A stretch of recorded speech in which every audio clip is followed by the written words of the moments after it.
खासदार आहेत त्यांनी 4 प्रकारचे महोत्सव केले पाहिजेत. त्यातला सगळ्यात महत्त्वाचा महोत्सव क्रीडा महोत्सव असला पाहिजे, मग कला महोत्सव असला पाहिजे, शेती संबंधीचं कृषी प्रदर्शन भरवलं पाहिजे आणि इनोव्हेशन नवीन नवीन शोध लावले पाहिजेत.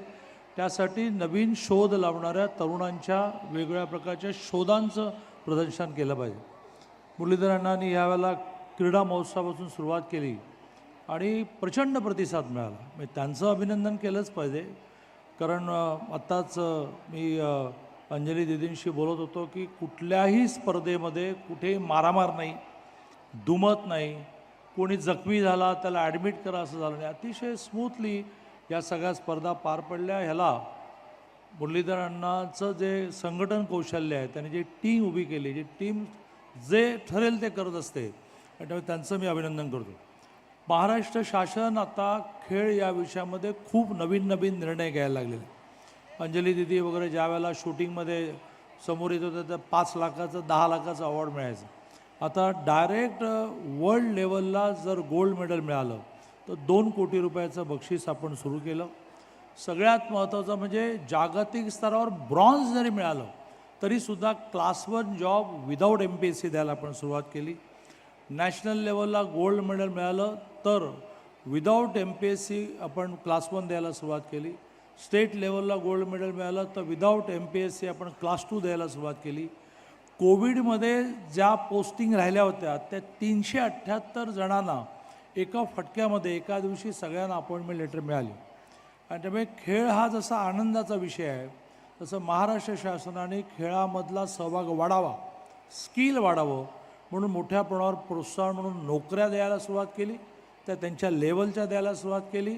त्यांच्या नंतरच्या करिअरमध्ये सुद्धा खेळाच्या प्रॅक्टिसला वेळ मिळावा म्हणून त्यांना डे टू डे सर्व्हिस करण्याचं कंपल्शन नाही ठेवलं आणि 1-1 करोड 2-2 करोड रुपयाची बक्षिसं सुरू झाली. आणि त्यामुळे आपल्या सगळ्यांचं अभिनंदन करतो. आपल्या करिअरच्या दृष्टीने खूप मोठी संधी आहे. मग अशी कार्यक्रमाला येण्यापूर्वी सगळे नामवंत जागतिक स्तरावरचे खेळाडू ज्यावेळेला एकत्र बसले होते त्यावेळेला असा विषय आला की या सगळ्यांमध्ये अजून एनर्जी आहे आणि ही एनर्जी असल्यामुळे म्हणजे अगदी कबड्डीतलं मोठं नाव खटावकर ताईंपासून सगळ्यांनी असं म्हटलं की काहीतरी या पुण्यात करण्यासाठी आम्हाला वेळ द्यायचा आहे. त्यातून नजीकच्या 8-10 दिवसात आम्ही सगळेजणं एकत्र येणार आहोत आणि पुण्यामधलं स्किल, खेळामधलं कौशल्य हे जागतिक स्तरापर्यंत कसं नेता येईल असा प्रयत्न आपण करणार आहोत.